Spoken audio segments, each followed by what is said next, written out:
Qué gran maestro, nuestro Diego. Muy buenos días. Buenos días. ¿Cómo estás? Muy bien. ¿Has visto qué bien estamos aquí en el plató? Bueno, yo estoy encantada de estar otra vez aquí. ¿Utilizas la romana? La verdad que no. ¿Pero la has visto en tu casa? La habré visto, pero la verdad que no. Pero muy curioso, me llama mucho la Muy atención. curioso y ver las partes de esa romana, ¿verdad? Tan importantes. Importante conocer cada una de las partes de la romana y importante también conocer cómo es todo nuestro cerebro, porque hoy hablamos de dos noticias que nos han marcado aquí en la región, en Castilla-La Mancha. La primera la conocíamos, la más reciente, hace unos días, el 8 de enero concretamente. Un anciano de 78 años quitaba la vida a otro de 92 en una residencia de Buenaventura. Sí, en Toledo. Aquí En Toledo. Una triste noticia, literalmente le quitaba la vida a bastonazos. Efectivamente, no es la primera vez que ocurre en nuestra provincia, ya se dio el caso en Argés en el mes de noviembre y lo que hoy nos vamos a centrar es en ver si hay alguna explicación, ¿no? Si es por una posible demencia o si hay detrás una psicopatología o todo lo contrario y más peligroso aún, y es que no hay nada debajo y lo único que hay es maldad propia del ser humano. Exactamente, la maldad propia del ser humano que puede estar presente a cualquier edad del ser humano, nunca mejor dicho. Queremos que nos llame 925 28 87 91. Queremos analizar, por ejemplo, ustedes tienen en su familia alguna persona mayor, tiene un comportamiento que ustedes no saben por qué se comporta de esa manera, valga la redundancia, y quieren preguntar a nuestra psicóloga. ¿Han observado, por ejemplo, pues que su madre o que su padre está más raro últimamente, está más despistado o está más agresivo? Llámenos 925 28 87 91, porque cada comportamiento responde a una terapia distinta. Efectivamente. No podemos decir que porque haya pasado esto es que esta persona estuviera enferma,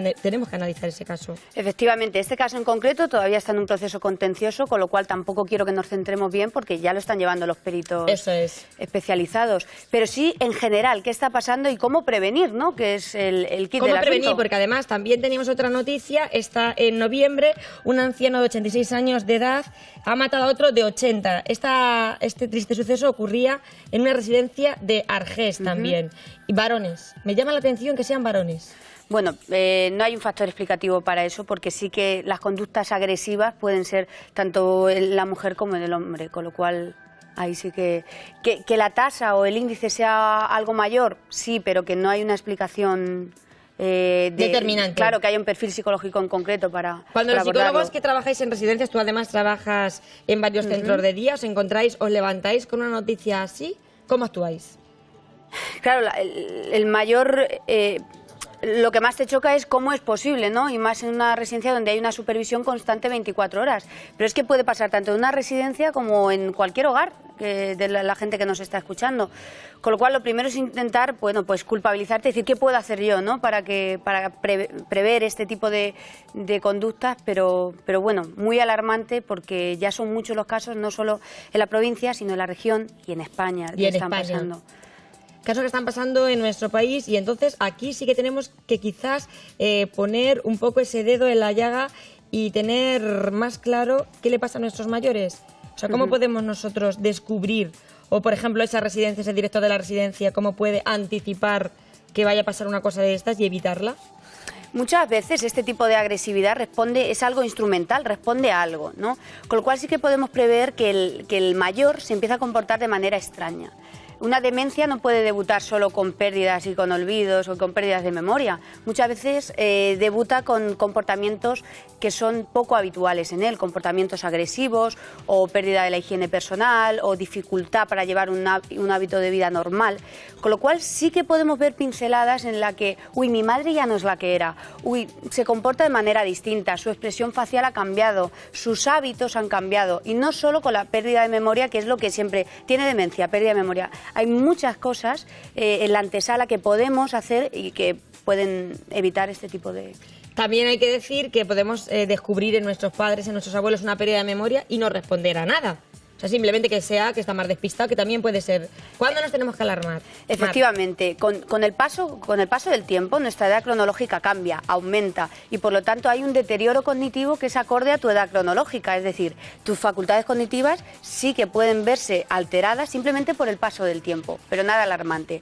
Cuando tú empiezas a ver que las actividades propias de su vida diaria pues empiezan a enlentecerse, ese procesamiento no empieza a entender, empieza a tener un grado de sufrimiento alto, entonces ahí tenemos que empezar a valorar que un profesional, un neuropsicólogo o en caso del médico de atención primaria que derive, ¿qué está pasando debajo? Si está debutando una demencia o un deterioro cognitivo leve que podemos empezar a estimular para enlentecer el proceso. Porque sí que podemos conseguir que ese proceso no avance tan rápido. ¿Cómo lo podemos conseguir? Porque mucha gente que nos está viendo queremos que nos llamen.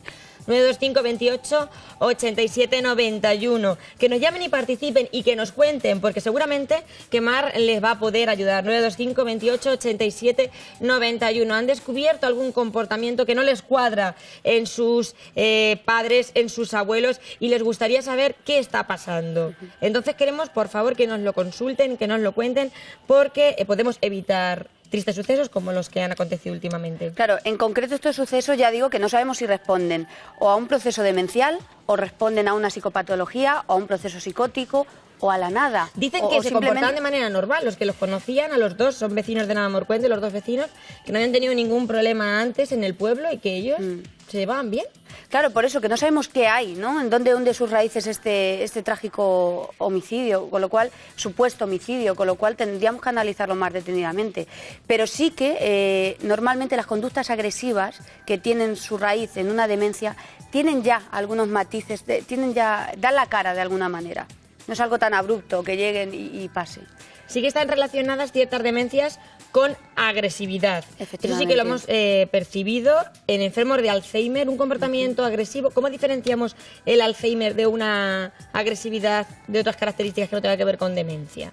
Claro, se ve cómo en el proceso en el que el Alzheimer va iniciándose y va aumentando, se va desarrollando, se va viendo esos cambios comportamentales que responden a cuando más aguda está la sintomatología. Es decir, cuando peor está en el proceso de Alzheimer, suele tener un comportamiento más diferenciador, porque se da cuenta de que es más agresivo, tanto conductas autoagresivas como heteroagresivas para otras personas. Con lo cual te das cuenta de que hay asociado un conjunto de síntomas, no es un hecho agresivo aislado. Y además, lo más importante, mi padre o mi madre no era así. Mi padre y mi madre no era así. Se lo vamos a preguntar a Mari Carmen. Muy buenos días, Mari Carmen, desde Ocaña. Hola, buenos días. Buenos días. Vamos a ver, ¿qué me cuentas? Un tema importante el que estamos poniendo hoy sobre la mesa en Castilla-La Mancha, en El Corazón, el comportamiento agresivo en nuestros mayores, sucesos que han ocurrido y que nos llevan un poco pues a alterarnos y a preocuparnos por este tema. Mari Carmen. Sí, dígame. ¿Usted, por ejemplo, en su casa ha tenido algún enfermo que tenga algún tipo de demencia? Pues no, vamos a ver, mayores ya no tengo, solo tengo un mayor, pero la verdad es que está muy bien, no tiene ningún problema. Además está independiente y estamos pendientes de la persona, pero no tiene ningún problema. ¿Cuántos años tiene? 85, 86 yo creo que son los que tiene. 85 años. En este momento, ¿cómo se llama su familiar? Es que me da mucho apuro decirlo. Bueno, no se preocupe, no pasa nada. Vale, Como se llame, sí. Su familiar de nuestra amiga Mari Carmen. Sí. Está perfectamente, tiene 85 años. ¿A partir de los 85 podemos notar un cambio? ¿O si a los 85 no hemos notado nada? El deterioro va a continuar, pero sí que es un deterioro pues acorde a su edad cronológica. Notará algunos matices, algunos despistes y demás, pero nada alarmante. Pero en este caso nuestro amigo está perfectamente bien. Sí. No ha notado ninguna cosa, ningún cambio en su comportamiento. Además está ella en casa sola, o sea que ya se maneja por sí sola. Que se maneja perfectamente. Muy bien. Pues sí, entonces, además, con 85 años, ¿se puede presentar una demencia a partir de los 85? Claro, date cuenta que las demencias pueden ocurrir o antes de los 65, una demencia presenil, o después. Pero nunca es tarde para que ocurra una demencia. ¿En qué tienen que estar atentos? Porque, por ejemplo, muchas familias, mi madre está muy bien con 80 y tantos, ¿en qué se tienen que fijar? Lo primero, puede iniciarse con síntomas ansioso-depresivos. Empieza a estar más depresiva de lo normal, más ansiosa, y no es por ninguna causa en concreta, ni ha habido un fallecimiento últimamente, ni ha habido ningún acontecimiento negativo para él o para ella.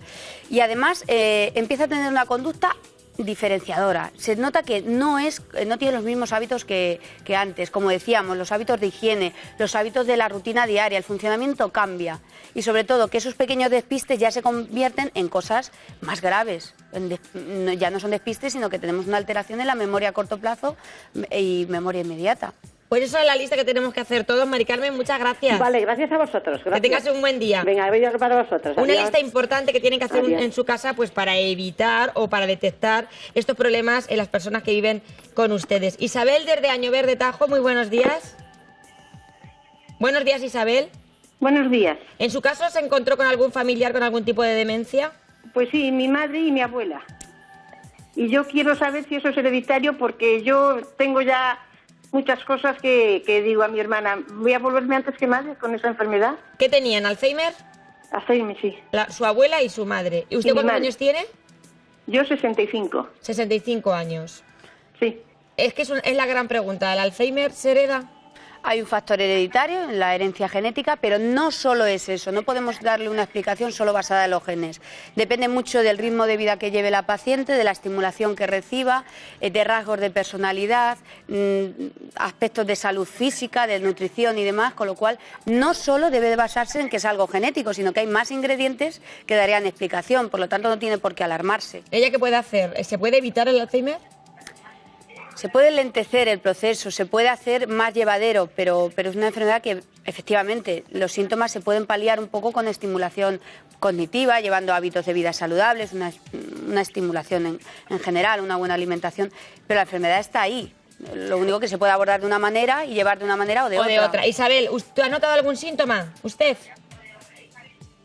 ¿Ha notado algún síntoma, pérdida de memoria? Muchas cosas se me olvidan y si dejo una cosa que no es su sitio, Pérdida de memoria. ya no la encuentro. Despistes. ¿Valoramos esos despistes Sí. como posibles síntomas o pueden ser despistes? Claro, tendríamos edad. que ver la intensidad, la frecuencia, la gravedad del despiste. No es lo mismo que las gafas la he dejado en la mesa y luego estén en la cocina que algo grave, algo realmente grave, como, no sé, como perder documentos importantes o Despistes olvidarse pequeños de... tampoco pasa nada. Exacto. Forman parte de la normalidad y forman parte de ese envejecimiento que es una parte natural del ser humano. O sea que de momento, Isabel, no tiene nada más que despistes, ¿verdad? No ha notado nada más. Alguna vez algún papel o algo lo he guardado y bueno, y no lo he encontrado. Y hemos tenido que hacer otro y lo ha aparecido, ¿sabes? Bueno, O sea pero que- eso nos pasa a los jóvenes también, que se nos Efectivamente. olvida. Pero ¿usted se nota normal? ¿O? Sí, yo no más que eso. Y como que ya hay antecedentes, pues yo estoy preocupada por eso. Es normal esa preocupación y es una preocupación que está además en la sociedad, porque todos decimos, yo por ejemplo, mi abuelo y mi abuela murieron de Alzheimer y yo lo pienso y digo, ¿no tendré yo Alzheimer? Claro, Es normal, Isabel, y aquí también, sí. es normal. Bueno, pues esperemos que no sea así, Isabel. Muchas gracias. Muchísimas gracias, un Venga, besito. gracias. Que tengas un buen día.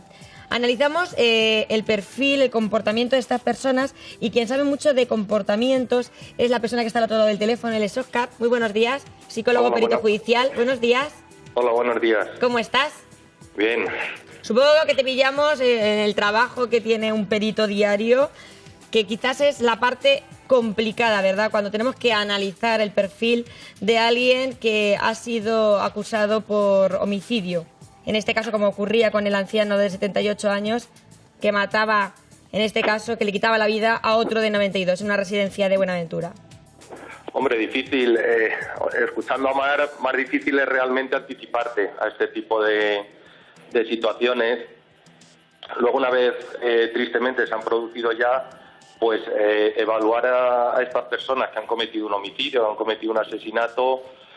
La complicación que tiene principalmente es determinar si hay una imputabilidad o no, que es lo que va a hacer el juez. O sea, si la persona sabía lo que estaba haciendo, quería hacerlo, si la persona tenía alguna alteración psicopatológica, si tenía una psicopatía, si ha sido un arrebato, si hay una demencia, poder identificar todo eso porque, claro, va dependiendo de ese perfil que le puedas marcar al juez, pues va a determinar mucho el futuro de esa persona. Óscar, ¿y con qué casos os encontráis más? ¿Hay más perfiles de personas que han cometido o han sido posibles asesinos porque tengan una demencia o porque hay un perfil psicópata en esas personas?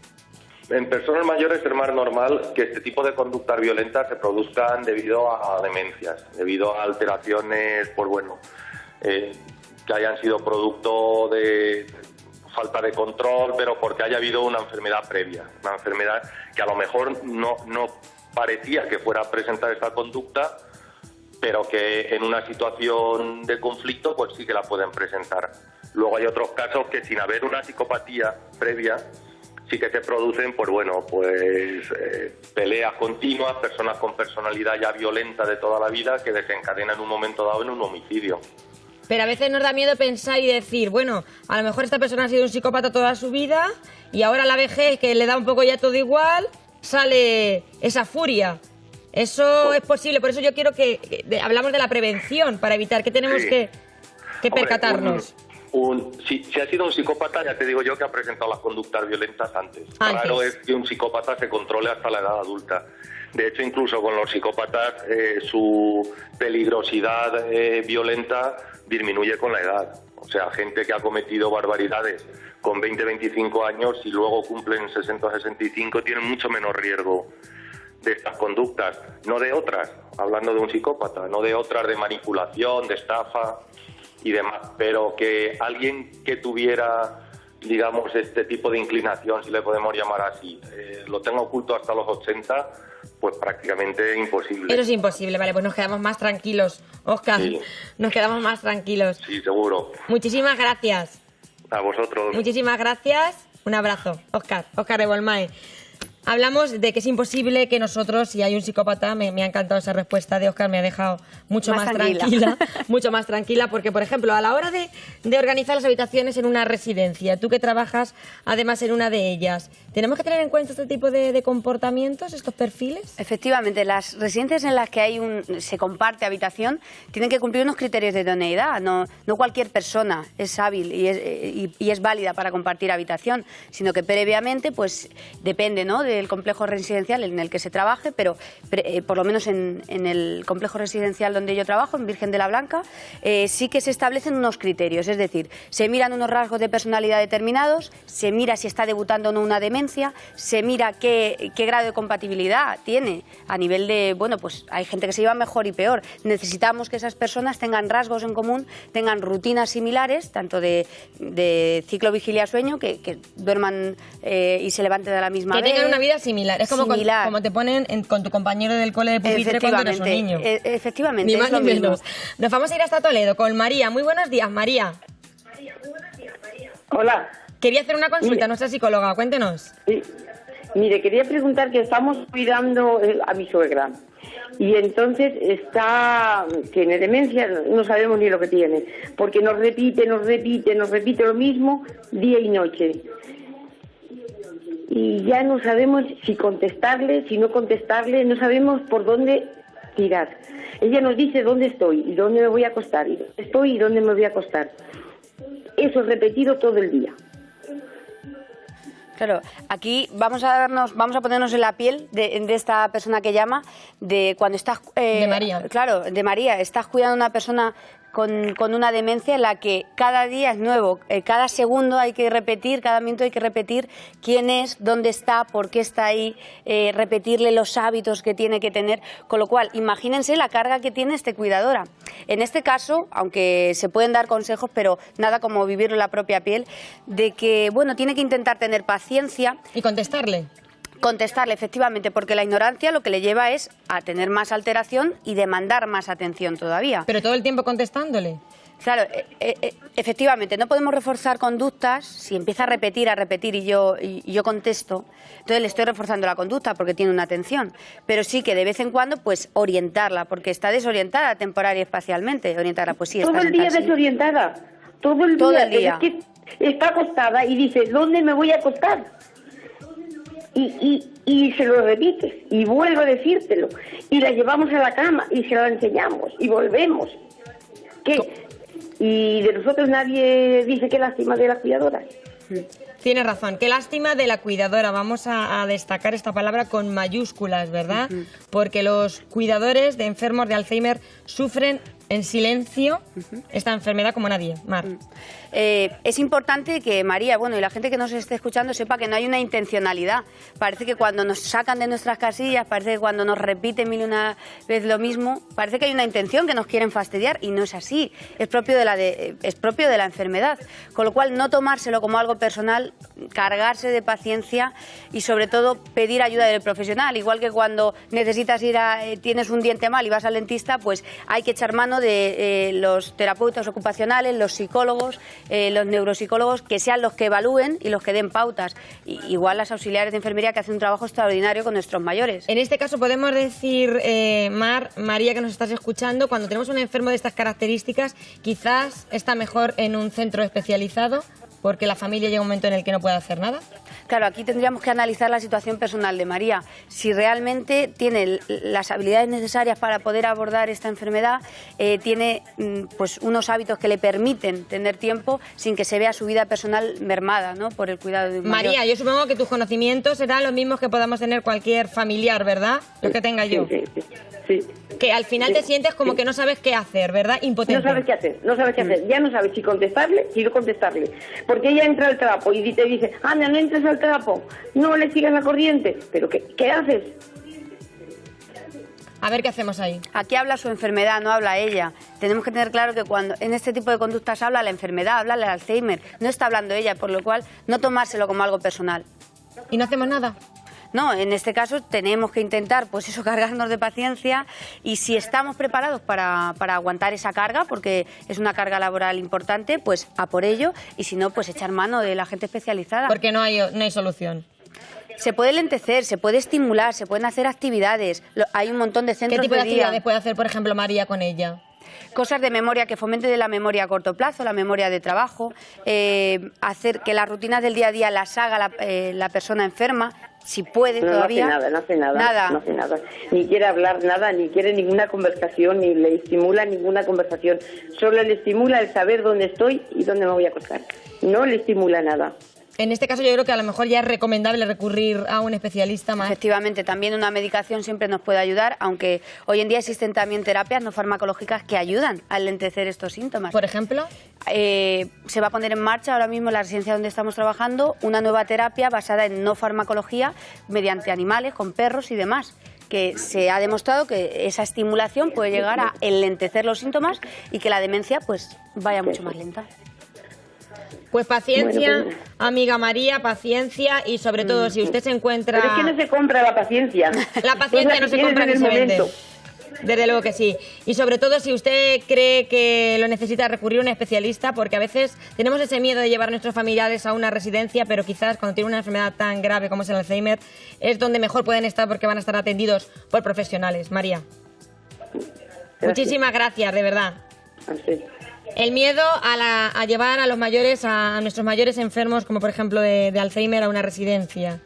Pero situaciones agresivas, por ejemplo, ustedes pueden llamarnos 925 28 87 91, contarnos pues los ejemplos que hayan tenido en su casa. Por ejemplo, situaciones en las que mi suegra dice que le he robado el dinero. Yo he vivido esa situación personalmente. Es lo más propio de las demencias, suelen debutar con eso, con delirios de perjuicio, que piensan que le robas, que piensan que de persecución, piensan que alguien le está persiguiendo para hacerle daño. Entonces, eso es otro síntoma. Entonces, lo malo es cómo no te lo tomas a nivel personal, que parece que te está acusando de robo y que alguien puede llegar a creerlo, ¿no? Aquí lo mismo, una medicación, una estimulación y intentar, en la medida de lo posible, pues tomar conciencia de qué es la enfermedad. Tomar conciencia, sobre todo, y pensar que hay profesionales que pueden combatir y ralentizar, sobre todo, esa enfermedad. José Miguel, desde Guadalajara, muy buenos días. Hola, buenos días. Mira, Cuéntenos. yo quería hablar, pues siempre se ha dicho que lo malo del Alzheimer no es la enfermedad. Lo malo del Alzheimer es el cuidador, lo que sufre el cuidador. ¿Usted lo ha sufrido en sus carnes, en este caso? Sí, tengo un familiar, sí. Entonces, quería sacar a colación el tema de la ley de dependencia, que es fundamental para que estén bien atendidos. Desde luego que sí. La ley de la dependencia es fundamental para que estén atendidos, ¿verdad? Porque se genera, muchísimas gracias José Miguel, se genera una gran dependencia de estos pacientes. tanto de sus familiares como de los profesionales. Por ejemplo, ¿cómo se trabaja en la residencia en la que estás tú con una enfermedad de Alzheimer? ¿Cuál es ese día a día? ¿Cómo trabajáis con ellos? Lo primero, con rutinas. Tiene que haber una rutina de hábitos alimenticios y del ciclo vigilia-sueño. Se levanta a la misma hora, se acuesta a la misma hora, tiene sus hábitos de una alimentación equilibrada, y intentar que en la medida de lo posible esté siempre acompañado y esté siempre haciendo actividades, desde estimulación cognitiva, talleres de memoria, gimnasia grupal, rehabilitación, terapia ocupacional, o sea, que esté siempre estimulado. O sea, no dejarlo sentado en una silla y ahí te dejo, abuelito, y no te miro en todo el día. Mari Carmen, desde Albacete, muy buenos días. Sí. Hola, buenos días, Mari Carmen. Mira, es para hacerle la consulta, que yo tengo a mi madre con Alzheimer. Sí. Y es imposible de hacerle que se ponga un pañal, que se ponga una compresa. Ella dice que no, claro, se niega, que ella no se orina, se mea fuera del cuarto de baño, se mea en las bragas, y es imposible hacerle, no sé de qué manera, porque ella tiene Alzheimer y me ponía que derivaba en demencia. Mari Carmen, en este caso, ¿ella está en tratamiento, está supervisada? Mira, toma Aricel y toma el Respilda, porque es que se pone muy agresiva. Lleva 2 años muy agresiva. Claro, o sea que sí que está, en la medida de lo posible, está compensada, por lo menos farmacológicamente. Sí. ¿Recibes alguna ayuda, Mari Carmen, o te ocupas tú sola del cuidado de ella? Mira, solicité lo de la ley de dependencia hace ya en el mes de septiembre, porque es que tengo a mi padre también que tiene trombosis y le dio también de esto. Lleva sonda y yo soy sola de hijas. Madre mía, Mari Carmen, por ejemplo, vamos a intentar enseñarte alguna técnica para que tú, por ejemplo, puedas poner el pañal a tu madre. ¿Cómo hacemos? Por ejemplo, te encuentras con una madre que tienes que cambiar el pañal, ella no quiere. Tú como psicóloga, ¿cómo podemos un poco en esa situación comportarnos con ella para que finalmente podamos poner el pañal? Algo tan sencillo y tan fundamental como poner el pañal. Primeramente usamos medidas de distracción, es decir, mientras que se le intenta poner el pañal y demás, se le intenta distraer con algo que para ella genere una emoción positiva. Algo que le guste. Claro, porque recordemos que aunque haya una demencia, a nadie le gusta que le pongan un pañal. Con lo cual ella se siente incómoda y se siente frustrada. Esa frustración la canaliza con esa agresividad, ¿no? A Mari Carmen. Entonces, distraerla. Mientras le estoy poniendo el pañal, le estoy contando algo o recordando algo. Le contamos algo del pasado, a lo mejor, quizás. Por ejemplo, dicen, es mejor no recordar el pasado que se quede en el olvido. No, porque forma parte de su identidad y es bueno recordar quién es para que la persona tenga constancia y que fomente su identidad en el día a día. Distracción, que no hay técnicas de distracción posible porque está súper agresiva y que no hay fármaco posible porque sigue descompensada, medidas de contención. Ahí no podríamos tener... Medidas de contención porque no nos queda otra. Pero por lo menos intente, por ejemplo, Mari Carmen, usted hablar con ella, cuéntele sus cositas de cuando era chiquitica, a ver si ella reacciona. Sí, mire, con mi hija, que está en Cuenca, ella cuando viene los fines de semana, que me ayuda a ducharla, la única, pues sí, y ya la lleva por buen camino, pero intenta de todas las maneras ponerle hasta bragas de estas de plástico, y dijo, que te las pongas tú. Bueno, a mí no me puede ni ver, a mí me dice la mejor palabra de lo más alto más bajo. Ya, imagino. Y con mi padre, que está ahí sentaico, pues se mete mucho, ha habido veces que la está al lado. Además, usted es la que ve todos los días y es la que ella se descarga, quizás más, ¿verdad? Sí. Bueno, Mari Carmen, pues paciencia, sobre todo, intente distraerla y a ver si... Es que no queda otra que paciencia. Sí. No queda otra. Bueno, muchísimas gracias. Un besito. Hasta luego. Es verdad que sí que tienen esa cierta tendencia a tomar manía, literalmente, a quien está con ellos todos los días. Al cuidador. ¿Y por qué? Date cuenta que el cuidador es como los niños que dicen que los padres los crían y los abuelos los malcrían, ¿no? Eso es. Y las regañinas y los enfados son con los padres. Pues evidentemente, en el mayor que tiene a un cuidador, pues evidentemente el conflicto se mantiene con el que está contigo día a día, con el que te obliga a hacer ciertas cosas, con el que te pone normas, te fija... Con el que está contigo, al final como niños. Claro. Nos vamos a recibir una llamada. Ezequiel, buenos días. Buenos días. Cuéntanos, Ezequiel. Pues mire usted, mi pregunta es la siguiente. Yo tengo un pie amputado ya 7 años. Sí. Total, me están curando aún. Sí. O sea, y no puedo, cada día puedo andar nada. Voy en una silla de ruedas ya 3 o 4 años, o sea, usted no puedo andar. Voy a los médicos y siempre me dicen que la herida que la ven bien, pero yo cada día me la veo que me la noto peor. Sí. Comprende usted lo que le digo, a ver qué solución le podíamos dar a esto. porque es que estoy aburrido ya totalmente, ya 8 años va a hacer ahora en junio, sabe usted que estoy aburrido, pero por completo, no me puedo mover, voy en silla de ruedas, sabe usted, y es imposible. Pues vamos a ver, desde luego Mar no es enfermera, es psicóloga, pero sí que supongo que muchas veces se encuentra con muchos casos en la residencia, enfermos que tienen apuntado a algún miembro por la diabetes. Muchísimas gracias, Ezequiel. ¿Cómo podemos solucionar estos problemas? Enfermos que tienen amputado un miembro para evitar que tengan ese dolor. ¿Qué hacéis? ¿Qué técnicas utilizáis? Es cierto que tanto en estos casos como en casos en los que están en silla de ruedas, no por nada físico, sino porque hay un deterioro cognitivo, aquí sí que se intenta, ¿no? En el caso de la amputación existe mucho dolor, el dolor del miembro fantasma, de que todavía lo sientes y te sigue doliendo. Con lo cual aquí existen tanto remedios a nivel de fármacos como remedios de intentar paliar ese dolor y esa ansiedad que genera ese sufrimiento de aceptar, ¿no? Aceptar la pérdida del miembro y aceptar la pérdida de nuestros hábitos normales, porque van a cambiar. En el caso de Ezequiel, pues su vida ha cambiado, sus hábitos de día a día, del día a día han cambiado. Entonces, aceptar mi vida con esa pérdida. Entonces, aquí a nivel de psicología, la verdad que hay mucho que hacer, aunque parezca que es un caso de enfermería. Aceptar la pérdida una vez que se ha hecho el diagnóstico y empezar a fomentar una vida diaria activa con esa pérdida. Porque recordemos que aunque tiene esa pérdida, tiene otros órganos y otras extremidades que sí le funcionan. O sea, quizás cuando él se mentalice de que ya no tiene esa pierna, exacto, volverá a no sentir dolor. No intentar cambiar. Siempre nos obcecamos en cambiar nuestra vida, en cambiar nuestra situación actual, en intentar paliar todo lo que nos pasa. En cuanto aceptas y sabes que es así, empiezas a cambiar tu vida y empiezas a verlo de otra manera. Aceptación tan importante en este tema que le pasó a nuestro amigo Ezequiel, como la aceptación en una familia cuando tenemos un enfermo con una demencia. Es fundamental que la familia acepte que tiene ese problema. Hay que aceptarlo, lo primero. Lo primero hay que conocerlo. Muchas familias tienen a su lado mayores. Claro, tienen a su lado mayores que piensan, no, es que mi suegra es así, me tiene manía. Y a lo mejor lo que hay debajo es una demencia. Y no es que tu suegra te tenga manía, o tu padre, o tu madre, sino que hay debajo. Entonces, hacer un claro diagnóstico, acudir a los profesionales y decir, bueno, exactamente, ¿qué le pasa a mi padre? ¿Qué le pasa? Aceptar y, sobre todo, acudir a los profesionales, lo más importante, como nuestra Mar, psicóloga de Bolmae. Muchísimas gracias por habernos acompañado. Que tengan ustedes una feliz tarde. Mañana nos vemos. Gracias, de verdad, de corazón, por su compañía. Hasta mañana.